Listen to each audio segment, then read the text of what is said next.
Nous sommes bien sûr à Gabon Première, 6 avril 2023, où nous sommes présentement au palais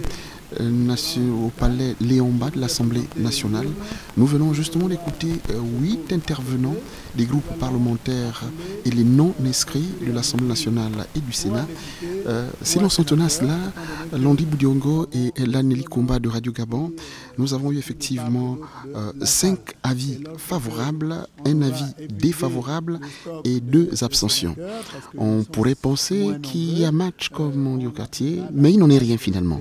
Bon, finalement, nous concluons que si on sentit là, comme vous le dites, le projet de modification de la Constitution passe au lendemain. Parce que c'est 5, c'est déjà la majorité. Maintenant, nous attendons le vote qui commence maintenant pour voir le résultat final qui sortira des urnes. Il faut dire effectivement que, parce que le PDG est majoritaire avec ses alliés.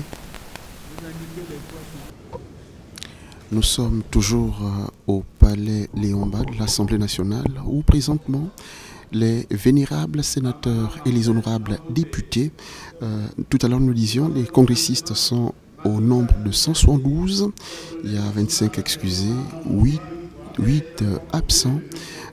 Il faut dire que ce Parlement réuni en congrès fait suite à la concertation qui a eu lieu, notamment 40 de l'opposition, 40 de la majorité. Ils se sont entendus sur des points d'accord. C'est justement ces points d'accord-là qui font l'objet de ce vote. Et après ce vote, parce que dans quelques instants seulement, nous aurons les résultats et au terme de ce vote, Laneli Komba, il sera naturellement le président qui va promulguer la loi. C'est cela. Peut-être d'abord revenir sur les points qui ont été proposés depuis la concertation politique. Donc il s'agit ici du retour à une élection à un tour pour tous les scrutins, l'harmonisation des mandats électoraux et le retour au quinquennat présidentiel. Donc 5 ans au lieu de 7 ans. Donc vous le disiez tout à l'heure, Jerry, après ce vote, il sera soumis, disons la proposition sera faite au président de la République, Ali Bongo Ondimba, au sortir donc de ce vote.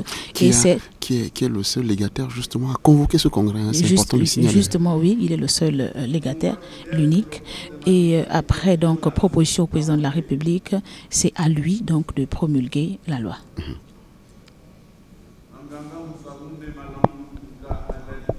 Jerry, il faut aussi dire qu'au-delà de la promulgation de la loi, l'opposition a quelques points d'achoppement dont ils attendent. Enfin, l'opposition est majorité. Hein? Oui, bon, c'est plus relevé par l'opposition et l'honorable Damien Akouré l'a soulevé, parmi lesquels la mise en place du comité de suivi qui va poursuivre les travaux.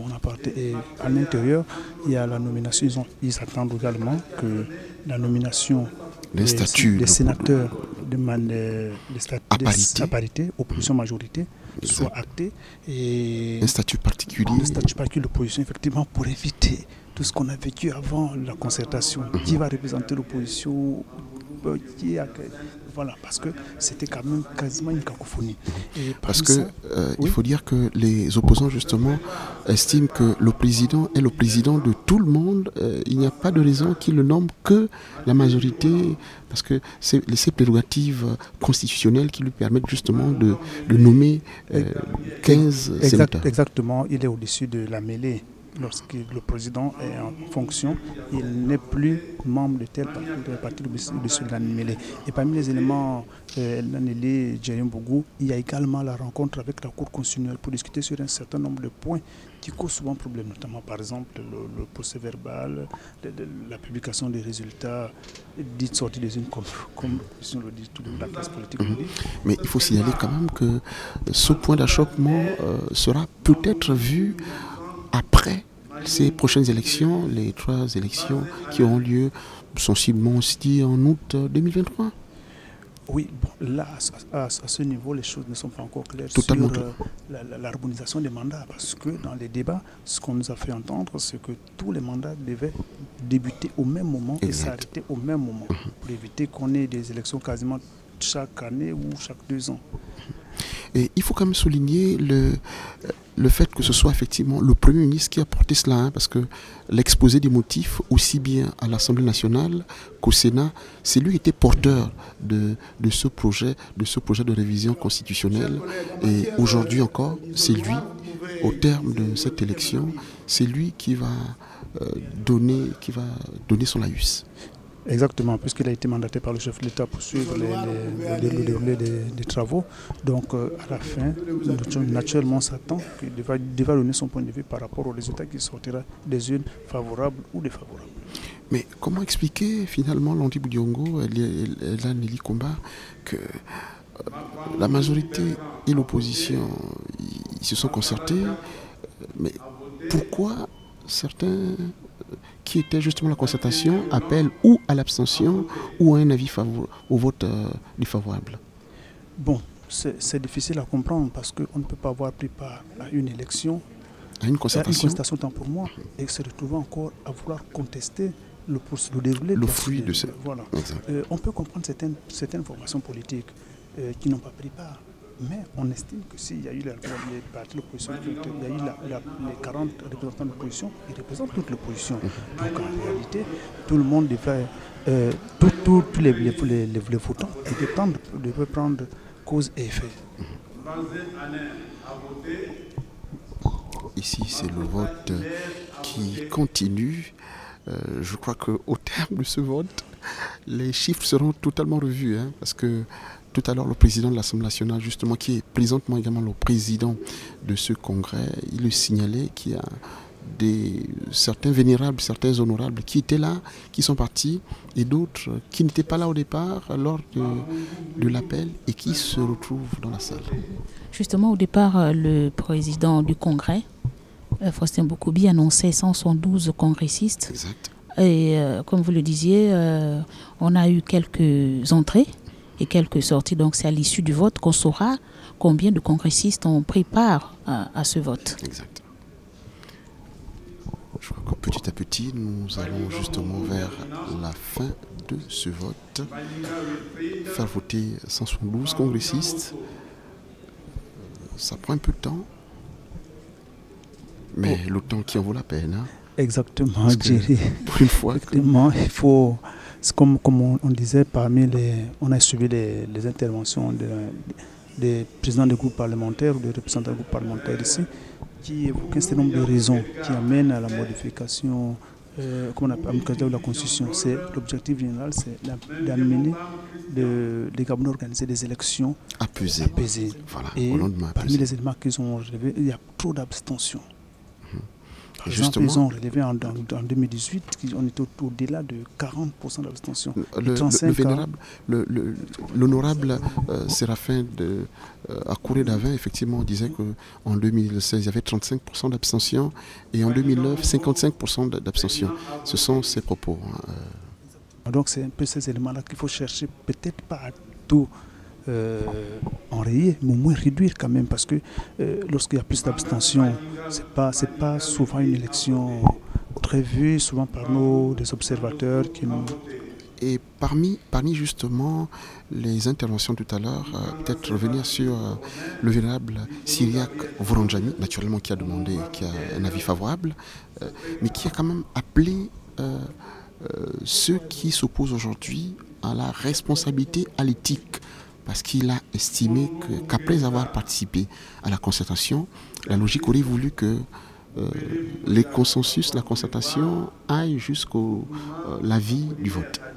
Justement, le vénérable Cyriaque Voronjami appelait les collègues congressistes à faire preuve d'éthique et de déontologie ou encore de respect de soi, parce qu'au sortir de la concertation, tous ont eu une même voix, tous sont sortis de là avec une même voix, celle de s'en tenir aux recommandations, encore aux décisions de la concertation politique. Mais maintenant, ici, sur place, à l'Assemblée, à l'hémicycle de l'Assemblée nationale, les voix sont discordantes et à ce niveau, on ne comprend pas.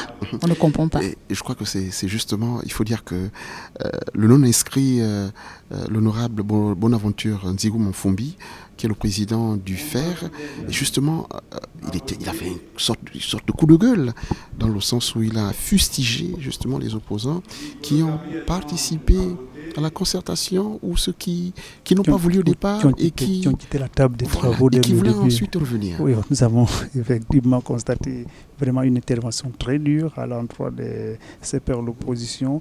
Bon, c'est ça la bonne démocratie, exactement. Bon, mais là, nous attendons, nous acheminons petit à petit vers la fin du vote et le dépouillement. Et il faut également ajouter, Landry dirait que le non-inscrit Bonaventure Nzigou Monfombi a invité certains partis politiques à un débat, débat public, voilà, afin de clarifier la gestion du pays, parce qu'il estime que beaucoup de ces partis qui disent non aujourd'hui ont géré le pays à leur niveau, voilà, ont géré la chose publique à leur niveau à un temps. Tout à l'heure, je disais que les pourcentages qui avaient été donnés, c'est plutôt par l'honorable Jean-Robert Ngoulanganga. Lui, par contre, qui a fait un avis défavorable, parce qu'il estimait que, selon les statistiques, il y a une révision tous les 2 ans, et il a estimé qu'il n'y avait pas de raison qu'on banalise la Constitution autant. Bon, ça c'est le débat des politiciens. Il est pour nous difficile aujourd'hui. Peut-être on a un spécialiste pour développer un peu la question. Bon, c'est son analyse à lui. Il constate que chaque 2 ans, la Constitution est modifiée. Bon, probablement pour des raisons qui concourent au bien développement de la démocratie du Gabon, sinon du développement du pays. Chacun son regard. Exact. Peut-être revenir également sur l'honorable Julien Soumoakoué, qui était justement le premier intervenant, qui est le président du groupement démocratique républicain, qui a donné un avis favorable. Il a estimé qu'en 63 ans d'indépendance, c'était normal que, selon certaines dispositions, qu'on révise la concertation. Il faut dire qu'il disait qu'une démocratie apaisée n'est pas une démocratie où tout le monde est d'accord, mais c'est là où tout le monde se comprend, s'écoute. Oui, il citait les propos de l'ancien président français Nicolas Sarkozy. Ce qu'il faut dire, c'est que c'est l'opposition, comme ils l'ont dit eux-mêmes, qui a appelé à la concertation, et ça a été accepté par le président de la République, et organisé par la majorité. C'était clair que les recommandations issues de cette rencontre devaient forcément entraîner la modification de la Constitution. Parce qu'il y a des éléments dont on ne peut pas seulement modifier les textes inférieurs. Il faut toucher la loi fondamentale qui est la loi mère. Par contre, le seul à avoir demandé un avis qui a demandé l'abstention, c'est, nous le disions tout à l'heure, c'est le président du groupe parlementaire Les Démocrates, le docteur Séraphin Akouré-Davin, qui est revenu sur un certain nombre d'observations.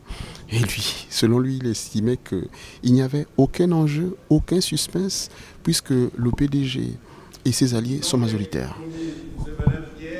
Oui, exactement, parce que il faut quand même relever qu'avant de le dire, il a d'abord développé les points dont l'opinion n'était pas informée au cours de cette concertation. Et il précisait bien que c'est une concertation. Vous gagnez un peu, vous perdez aussi un peu. Et à côté de ça, il appelait les députés à avoir l'esprit l'esprit de veille et de liberté, malgré les consignes d'un camp politique. Bon, ça c'est quand même difficile à croire qu'on parte à l'encontre des recommandations de notre formation politique ou de notre camp politique. Exact. Et il faut peut-être ajouter à cela que l'honorable Séraphin Akouré-Davin a mentionné ici que le débat est véritablement ailleurs. Il n'est pas à ce niveau, parce qu'il a relevé le fait qu'on ne soit pas concentré sur ce qui s'est passé récemment, par exemple le naufrage, le naufrage du bateau. C'était totalement effectivement c'était totalement... au début de ses propos, son préambule, il parlait effectivement du naufrage du bateau. Esther Miracle. Esther Miracle. Et les déraillements de trains qui se font de façon régulière. Il a parlé du fait que, effectivement, au niveau du transport aérien, il y a un véritable souci. Il a parlé également du transport routier, qui est un véritable souci. Un sujet que nous abordons tout le temps dans nos rédactions. C'est cela. Et autre chose, il a sollicité du Premier ministre l'indemnisation des victimes de l'élection de 2016, l'amnistie des prisonniers politiques, mais également un retour des exilés politiques dans notre pays. Il faut dire que, en ce qui concerne les exilés politiques,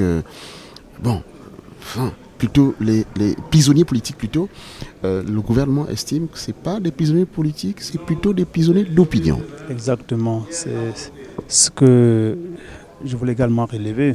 Et Jerry, effectivement, le gouvernement parle des prisonniers de droit commun. Donc, comme on dit, l'opposition, c'est l'Assemblée nationale, ils ont le droit de dire ce qu'ils veulent. Ce qu'on peut dire, c'est que les points soulevés par l'honorable Saint-Daveur, c'est des problèmes connus de tout le monde. C'est des problèmes dont chaque Gabonais, qui soit de la majorité de l'opposition, voudrait bien qu'il trouve des solutions au fur et à mesure. C'est vrai que certains penseront peut-être que les questions urgent, les problèmes sont là. Par exemple, la situation du Transgabonais qui est aujourd'hui quasiment bloquée. Le gouvernement a demandé qu'on arrête le voyageur parce qu'on a fleuré encore dernièrement quelque chose de pas très souhaitable pour le Gabon. Mais comment expliquer justement qu'au terme de cette concertation, certes politique, il n'y ait pas eu forcément des aspects sociaux ou économiques, parce que les 6 points aujourd'hui qui font l'objet du vote, c'est principalement politique. Justement, on a parlé de la concertation politique. La rencontre qui s'est tenue récemment à la présidence de la République, c'était la concertation politique, il faut bien le préciser. Donc, au sortir de là, bien entendu, ce sont des points sur la politique, les recommandations sur la politique. Bon, on aura prochainement les assises, par exemple, sur le social, la vie chère. Voilà, qui vont se tenir, je crois que ça a été repoussé de quelques jours. Mais ces assises vont se tenir sur la vie chère, sur le logement, la santé, le transport. Voilà, c'est tout ce qui concerne, en fait, tout ce qui englobe la vie chère, tous ces domaines, transport, santé. Parce que les populations aujourd'hui, on va dire que vraiment, elles tirent le diable par la queue. Ben oui, enfin, l'honorable Julien Soumakoué le signalait tout à l'heure. Il a effectivement parlé du fait que les politiques, il y avait les accords de Paris, les accords d'Arambo, les accords d'Angondjé et récemment la récente concertation. Pour lui, il estime qu'il s'agit de préserver l'essentiel.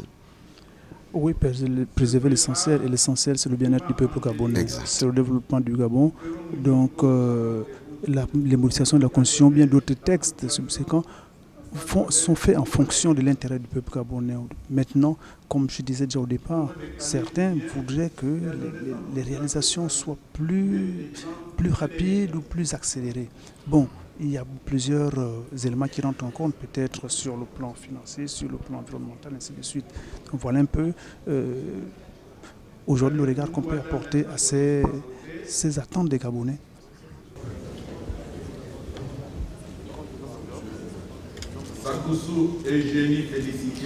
Nous sommes toujours à l'hémicycle du palais Léamba de l'Assemblée nationale où se tient présentement le congrès du Parlement. Et nous sommes bien en direct de Gabon Première et Radio Gabon et je suis avec Elda Nelly Kumba et Landry Boudiongo. Il faut peut-être dire que la dernière fois qu'il y a eu un congrès du Parlement sous le Premier ministre, l'ancien Premier ministre Rose Christiane Oussoukara Ponda, premier elle est vice-président devenu aujourd'hui. C'était justement le 29 décembre 2020. Il faut dire que ce jour-là, le vote était à main levée. Hein. Aujourd'hui, c'est un petit peu différent. Le scrutin est clos. Exactement, Jérémy Bogo. N'ayant pas de dispositions réglementaires sous nos yeux, il est difficile de faire un commentaire sur ce changement de mode de vote. Et il faut dire que le scrutin est clos. Nous allons passer au dépouillement d'un moment à l'autre pour avoir ce que les députés et sénateurs ont décidé sur la modification de la Constitution. Il faut peut-être préciser, par rapport au nombre finalement de votants des congressistes, simplement rappeler qu'il y avait au départ 172 lors de l'appel, 25 excusés et 8 abstentions.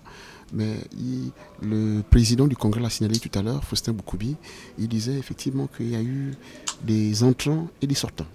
Exactement, mais là nous allons savoir le nombre de votants définitif par le nombre de bulletins présents dans les deux urnes. Là il vient de rassembler les deux urnes et on attend maintenant le dépouillement. Okay. Le choix il faut dire que le bulletin avis favorable était vert, avis défavorable était gris et l'abstention était jaune. Le choix des couleurs, mais bon, le gris, oui, le vert. Jerry, Landry, il faut dire que quel que soit en fait quelle que soit la couleur du bulletin, ce qui compte ici, c'est le résultat même. Exact. Le résultat, parce que ce qui est sûr, ce qui est là, c'est que le résultat sera positif, on va dire ça comme ça, parce que nous avons ici la majorité est pédégiste. Donc nous aurons et ses alliés effectivement. Et ses alliés, nous aurons forcément un vote pour cette révision de la Constitution. Voilà. Parmi ceux qui comptent justement ces bulletins de vote, il faut dire qu'il y a l'un des doyens de l'honorable Bernabé Indoumou, qui est député depuis, je crois, 90, l'Antibou-Diongo. Exactement, c'est l'information que nous avions sous nos yeux, sauf si ça change, c'est le doyen, effectivement, qui est parmi les membres du bureau de vote. Attendez, le président du Congrès.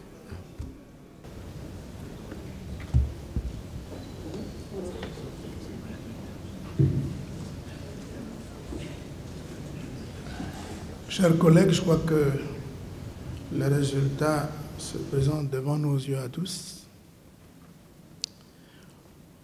En dépit du fait qu'on ait voulu accélérer le processus, il n'a pas été possible de faire plus court. Alors, nous arrivons donc au terme de ce processus de vote de la révision de la Constitution, et les résultats se présentent ainsi qu'il suit. Inscrits 205,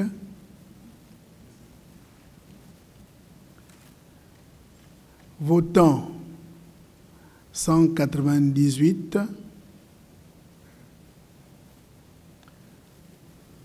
abstention 12, contre 8, pour 178. Les 178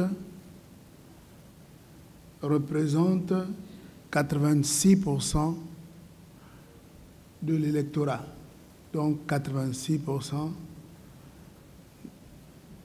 des députés inscrits. Députés et sénateurs inscrits. Il aurait suffi de 198 moins 12 pour déterminer les suffrages exprimés, et c'est ce qui nous aurait permis de rechercher les 2 tiers. Ici, comme on peut le constater, nous sommes largement au-dessus des 2 tiers. En effet, les dispositions de l'article 109, alinéa 7 de la Constitution, sont telles qu'une majorité qualifiée de 2 tiers des suffrages exprimés est requise pour l'adoption du projet ou de la proposition de révision de la Constitution. Mesdames, Messieurs, chers collègues, le Congrès a adopté à la majorité requise le projet de loi portant révision de la Constitution en République gabonaise, conformément à l'article 23 du règlement du Congrès. Le texte ainsi voté sera transmis au gouvernement pour promulgation par le président de la République, chef de l'État.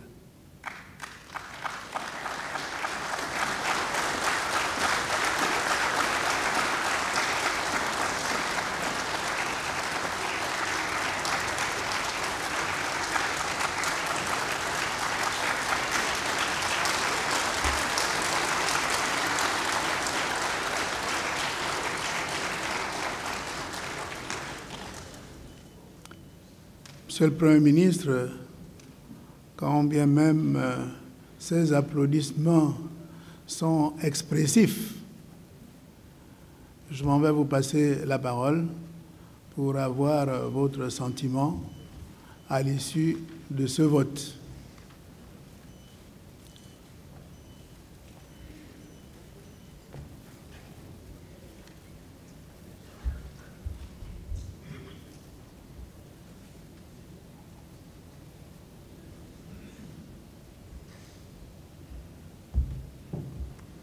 Vous avez la parole, Monsieur le Premier ministre.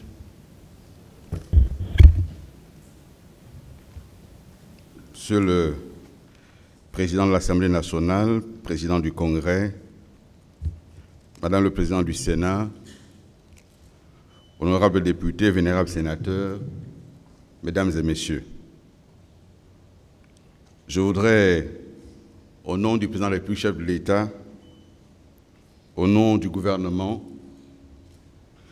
vous remercier le Congrès pour le vote massif et important du projet de révision constitutionnelle soumis à votre examen par le Président de la République, chef de l'État, à l'issue de la concertation politique ayant regroupé les partis politiques de la majorité et de l'opposition. Il me plaît de rappeler que des voix nombreuses s'étaient élevées, venant des acteurs politiques, venant de la société civile et de simples citoyens, appelant à un dialogue en vue d'établir les conditions d'une élection au lendemain apaisé. Ayant entendu tous ces appels, et soucieux de maintenir la paix, la stabilité et la cohésion de notre pays, le Président de la République, chef de l'État, son Excellence Ali Bongo Ondimba, a convoqué une concertation politique. De fait, 10 jours durant, toutes les thématiques soumises à l'examen ont été abordées dans un esprit patriotique, chacun ayant fait l'effort de ne retenir que l'intérêt supérieur de la nation.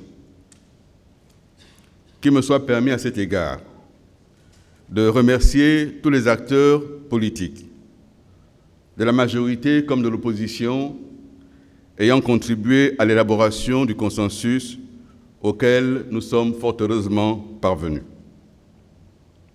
Comme il s'y était engagé, le Président de la République, chef de l'État, a instruit le gouvernement de traduire en actes législatifs et réglementaires les points ayant fait l'objet d'un accord majorité-opposition et de poursuivre la réflexion sur les points d'intérêt commun pour lesquels des consensus n'avaient pu être dégagés. Le cadre de cette réflexion a été adopté sous forme d'un décret publié au journal officiel. Il s'agit du comité de suivi placé sous la présidence du Premier ministre et du gouvernement. La révision constitutionnelle de ce jour est donc l'acte principal, car procédant de la loi fondamentale, Les autres textes qui en découleront, ayant notamment un lien avec la loi électorale et les lois spécifiques relatives aux différents scrutins, seront présentés très prochainement en Conseil des ministres et suivront leur parcours législatif dans les conditions prévues par la Constitution. Comme on peut s'en rendre compte, la majorité, sous l'autorité du président de la République, chef de l'État, agit de bonne foi pour traduire en actes les consensus obtenus. Il n'y a en effet dans la révision actuelle aucun parti pris tendant à favoriser un camp sur un autre. Les dispositifs ayant fait l'objet de révision sont les mêmes pour tous. Monsieur le Président du Congrès, Madame le Président du Sénat, vénérables sénateurs, honorables députés, Mesdames et Messieurs, à ce jour, et jusque dans cet hémicycle, certaines personnes, par méconnaissance, par ignorance ou par mauvaise foi, s'activent à faire croire que durant notre concertation, il ne se serait rien passé, on n'aurait rien obtenu et que rien de particulier n'est à attendre. Je voudrais à cet égard noter avec étonnement que certains acteurs politiques de l'opposition, ayant participé activement à la concertation, semblent éprouver quelques difficultés à expliquer et à endosser les avancées obtenues. Ces avancées ont pourtant été obtenues grâce à leur contribution active au thème de débat parfois houleux. Non seulement nous, majorité, nous pouvons revendiquer d'être parvenus à des points d'accord, mais il me semble utile que l'opposition soit également engagée à revendiquer ces points d'accord. De quoi s'agit-il? L'alignement de tous les mandats politiques et l'harmonisation de leur durée à 5 ans. La non-limitation de tous les mandats politiques. L'adoption du scrutin à un tour pour toutes les élections politiques. Nous avons également obtenu des consensus sur les éléments forts qui feront l'objet, comme je l'ai indiqué plus haut, d'adoption dans les normes spécifiques. De quoi s'agit-il? De la désignation des membres des conseils, des bureaux des conseils locaux à la proportionnelle. Une revendication de l'opposition que la majorité a trouvée cohérente, qui sera normée. Du passage de 18 ans à 30 ans, révolu, l'âge d'éligibilité pour le président de la République. Une revendication de l'opposition que la majorité a trouvée cohérente et adoptée. Du passage de 40 ans à 35 ans, révolu, l'âge d'éligibilité pour les sénateurs. Une demande de l'opposition que la majorité a trouvée cohérente et acceptée. Du passage de 20 millions de francs CFA à 10 millions de francs CFA pour la caution de candidature à l'élection présidentielle. La majorité voulait 100 millions de francs CFA, l'opposition a voulu 10 millions de francs CFA. Nous avons accepté et cela a été acté. Du passage de 500 000 francs CFA à 350 000 francs CFA pour la caution des élections législatives et sénatoriales, à la demande de l'opposition. Du passage de 350 000 francs CFA à 250 000 francs CFA pour les cautions de candidature aux élections locales, à la demande de l'opposition. Du maintien du statu quo ante pour le financement des élections politiques, à la demande de l'opposition. De la nomination des sénateurs par le président de la République de manière équitable entre majorité et opposition, à la demande de l'opposition. Du passage du délai d'enrôlement de 45 jours à 30 jours, sur présentation technique du ministère de l'Intérieur. De l'accord de principe sur l'inscription de primo-électeurs en tout lieu du territoire national, à la demande de l'opposition. De l'accord sur l'achèvement du chantier de l'introduction de la biométrie dans le processus électoral, à la demande de l'opposition. De l'accord de principe sur l'examen des mesures d'apaisement, à la demande de l'opposition. Il s'agit là, vénérables sénateurs, honorables députés, de mesures importantes, actées par la concertation, et pour lesquelles le chef de l'État engage le gouvernement à traduire très rapidement en actes et à les présenter au Parlement. Il s'agit de mesures qui doivent conduire indubitablement à des élections moins contestées et aux lendemains électoraux apaisés. Ceux qui avaient pensé que la concertation politique avait pour but le partage de postes se sont trompés. Le président de la République a été clair dans la définition des objectifs de la concertation politique. Parvenir à des élections moins discutables, moins dispendieuses et dégager ainsi des marges de manœuvre pour développer le pays, car son ambition n'a pas varié, être au service des Gabonaises et des Gabonais. Ces derniers temps, il est allé au contact du Gabon profond, dans le cadre de la tournée républicaine qui vient d'entamer et qui va se poursuivre. Partout où il est passé, les Gabonaises et les Gabonais l'ont accueilli avec enthousiasme. Ils lui ont également exprimé leurs attentes pour l'amélioration de leurs conditions de vie, ce à quoi s'emploie le gouvernement. La révision adoptée ce jour n'aurait pas dû faire l'objet de querelles politiciennes, mais nous comprenons que certains, dont la petite boutique familiale a cessé de faire recette, s'en vont par monts et par veaux, abandonnant toute retenue et toute réserve, liée notamment aux fonctions occupées antérieurement au sommet de l'État, s'imaginant que l'injure, la calomnie et l'invective peuvent servir le projet politique. Les Gabonais jugeront la cohérence, ou plutôt l'incohérence, de ceux qui, le temps d'un mandat, sont passés de l'opposition radicale à la majorité au pouvoir et en même temps sont repartis de la majorité à l'opposition, sans escale. Ces comportements sont le vrai mal et le vrai danger qui guette notre démocratie. Je voudrais enfin m'étonner du manque de courage et de cohérence de certains qui semblent ne pas pouvoir assumer publiquement les choix effectués lors de la concertation politique. On ne peut pas avoir obtenu tout ce qui vient d'être énuméré et prôner l'abstention. Il faut du courage en politique. Il faut de la cohérence en politique. La politique requiert courage et cohérence.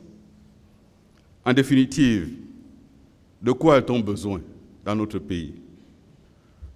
De l'élaboration de politiques publiques claires qui garantissent la paix, la stabilité, la cohésion et le développement.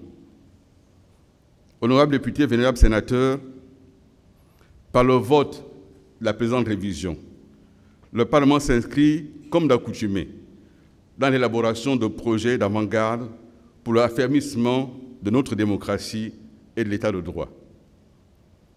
Je voudrais encore une fois, au nom du président de la République, chef de l'État, au nom du gouvernement de la République, manifester notre profonde reconnaissance. Puis chacun de nous s'approprie les modifications actuelles, afin que, une fois la loi promulguée et publiée, nous puissions tous en faire large écho auprès de nos compatriotes et de leur présenter les avancées que présente cette révision et l'adoption des lois à venir. Monsieur le Président du Congrès, honorables députés, vénérables sénateurs, Madame le Président du Sénat, qu'il me soit permis de dire quelques mots sur ce que nous avons entendu durant les interventions. Certaines interventions nous ont laissé quelque peu dubitatifs et perplexes. Je ne voudrais retenir que quelques-unes d'entre elles, pour quelques rappels. D'abord, nous avons entendu l'honorable Jean-Robert Ngulungana. Honorable, le rappel de la souveraineté du peuple n'est pas un argument politique. C'est une disposition constitutionnelle. Et je vais vous la lire, puisque vous avez semblé l'avoir oublié dans votre intervention. L'article 3 de la loi fondamentale. La souveraineté nationale appartient au peuple, qui l'exerce directement, par le référendum ou par l'élection, selon le principe de la démocratie pluraliste et indirectement par les institutions constitutionnelles. c'est l'article 3 de la Constitution. Lorsque nous disons que le peuple est souverain et c'est à lui de mettre un terme à un mandat, ce n'est pas un argument politique, c'est la référence à la Constitution. La respectabilité et la cohérence sont au fondement de la vie politique.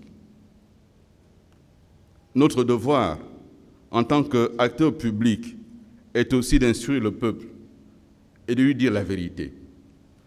La vérité, c'est qu'il n'existe aucun article dans la Constitution qui traite de la transparence électorale. La vérité, elle est celle-là.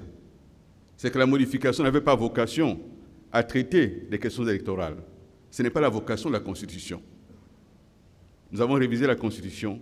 Nous nous étonnons qu'on parle de transparence électorale dans le débat sur la révision de la Constitution, sachant par ailleurs que ce débat, comme on l'a indiqué, a fait l'objet de points d'accord et de consensus que nous ne pouvons pas modifier avant d'avoir touché à la loi fondamentale. C'est un principe évident de respect de la Constitution. Faut-il que la volonté de se faire applaudir par le peuple nous amène à ignorer ce pourquoi nous sommes ici? Honorables,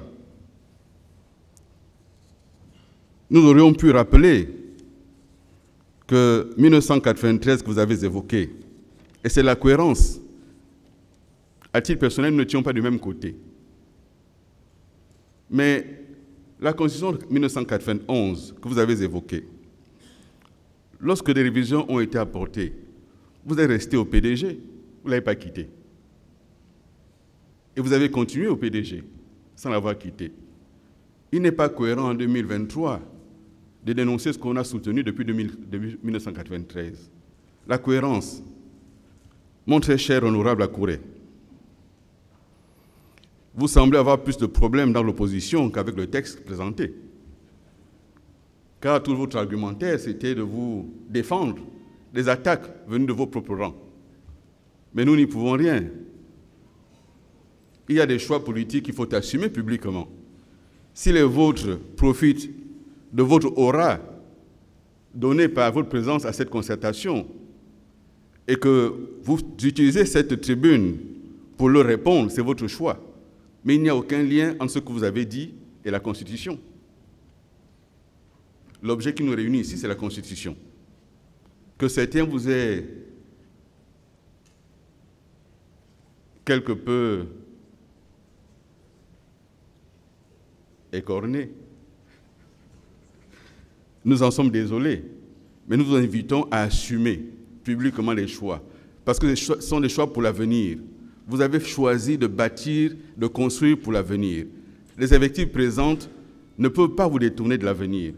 Si vous faites ce choix-là, ce serait dommage, honorable. Mais vous avez évoqué des drames que notre pays a vécu, traversés récemment. Et nous en sommes tous encore touchés. Mais lorsque vous évoquez cela, honorable, vous semblez mettre le gouvernement en cause. Un accident est un accident. Le gouvernement a fait ce qu'il devait faire. Le chef de l'État a fait ce qu'il avait à faire. Vous aurez dû le noter. Nous avons porté secours et assistance. Nous avons secouru 124 Gabonais. Nous avons porté assistance à des familles entières, à la demande du chef de l'État. Le chef de l'État a décrété 3 jours de deuil national. Vous aurez pu le signaler. C'est de la responsabilité.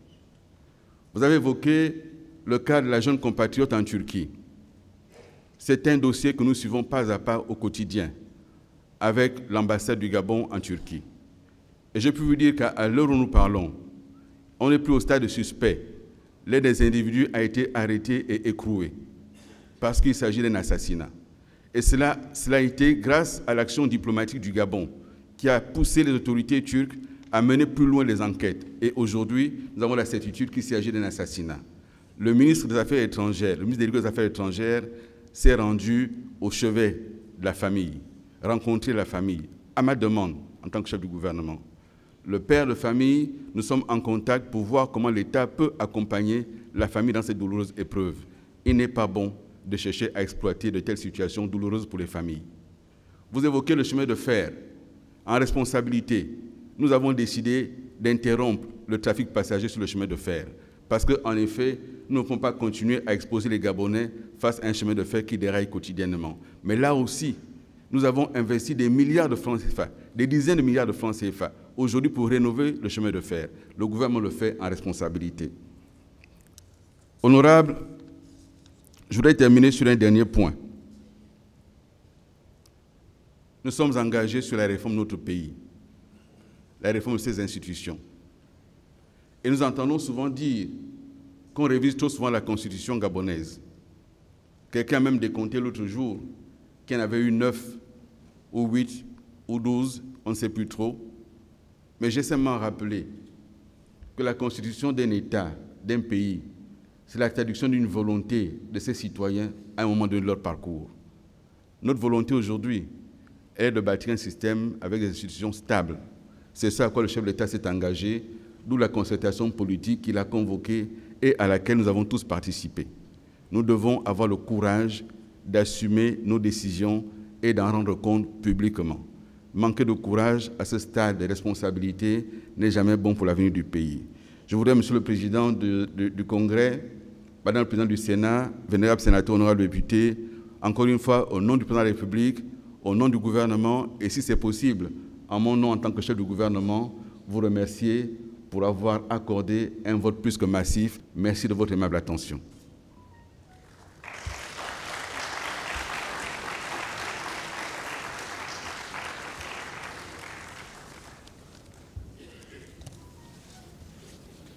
Merci, Monsieur le Premier ministre. Merci de nous en remercier.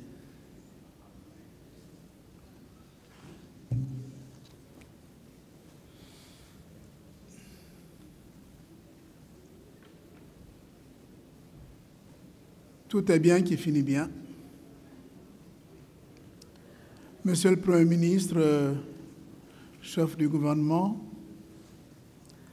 Madame le Président du Sénat, Mesdames et Messieurs les membres du gouvernement, mes très chers collègues parlementaires, Mesdames, Messieurs, nous voici arrivés au terme de notre réunion du Congrès, qui vient d'aboutir à l'adoption du projet de loi portant révision de la Constitution de la République gabonaise. Réviser une Constitution n'est pas un acte banal. Et comme disait Gérard Larcher, président du Sénat français, il ne faut y toucher que d'une main tremblante. Autrement dit, il convient de s'assurer que la révision projetée suscite l'adhésion du plus grand nombre. Tel est le cas, avec son approbation par plus de 2/3 des suffrages exprimés. Du reste, comme vient de le rappeler Monsieur le Premier ministre, la révision que nous venons d'entériner aujourd'hui est le fruit de la volonté consensuelle des acteurs politiques de la majorité et de l'opposition lors de la dernière concertation politique qui visait comme objectif premier d'organiser des élections au lendemain apaisé afin d'éviter de nouvelles crises post-électorales. Comment un si large consensus de la classe politique n'aurait-il pas obtenu l'adhésion des élus nationaux? Ce processus devrait nous permettre donc de dépassionner le débat, éluder toute suspicion et suivre le chemin vertueux de la concorde, du vivre ensemble, qui a toujours caractérisé notre nation et constitué le gage de notre stabilité. Mesdames et Messieurs, recevez au nom du Bureau du Congrès que j'ai eu l'honneur de présider à nouveau nos sincères remerciements pour votre présence nombreuse. Elle est la manifestation de l'intérêt que vous accordez à la vie démocratique de notre pays et au respect de nos institutions. Quant à vous, vénérables sénateurs, honorables députés,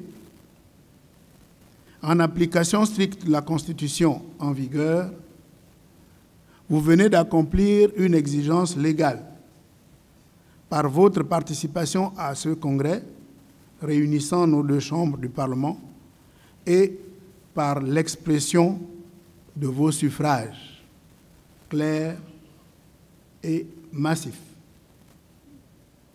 Nous pouvons dire mission accomplie.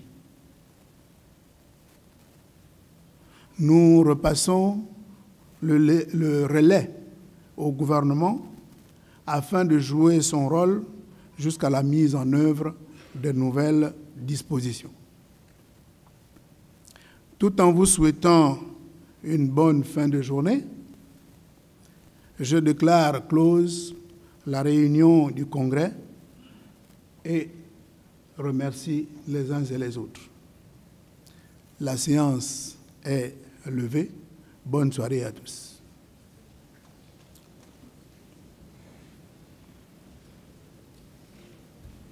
C'est donc avec l'intervention du président du Congrès, l'honorable Faustin Boukoubi, que prend fin cette cérémonie. Peut-être revenir avec vous, Nelly Koumba, sur l'issue du vote. Alors, nous sommes partis au départ avec 205 inscrits et nous avons obtenu 198 votants. Les pour étaient à 178, les contre 8 et les abstentions 12. Les pour ont pesé lourd, d'où le Congrès a adopté à la majorité requise à la modification de la Constitution selon l'article 109. Et peut-être avec vous, Landry Boudiongo, il faut dire que vous avez vu tout à l'heure le Premier ministre exactement lors de sa déclaration de politique générale. Après son intervention, il va personnellement remercier les personnes qu'il aurait indexées pendant son intervention. Permettez-moi de sourire, Jerry. Disons simplement que le Premier ministre est revenu d'abord pour remercier tous les électeurs de ce scrutin. Mais il faut préciser qu'il a rappelé les points de succès de l'opposition et de la majorité pendant cette concertation de manière consensuelle. Et que la suite se fera après la promulgation de la loi fondamentale par le président de la République. Donc, ainsi prend fin cette convocation du Parlement réuni en congrès, lequel congrès a été initié par le président de la République, Ali Bongo Ondimba, qui en est le seul initiateur suivant les dispositions constitutionnelles. Un seul point était alors du jour, examen et adoption du projet de loi portant en révision la Constitution en République gabonaise. Un projet de loi finalement adopté à la majorité requise avec 86% des votants, soit 178 ont voté pour, 8 ont voté contre et 12 se sont abstenus. Nous étions avec Landry Boudiongo et Ella Nelly Koumba de Radio Gabon. Je suis Jerry Mbougou Bivigou. Merci, restez câblés sur les programmes de Gabon Première et Radio Gabon. Au revoir.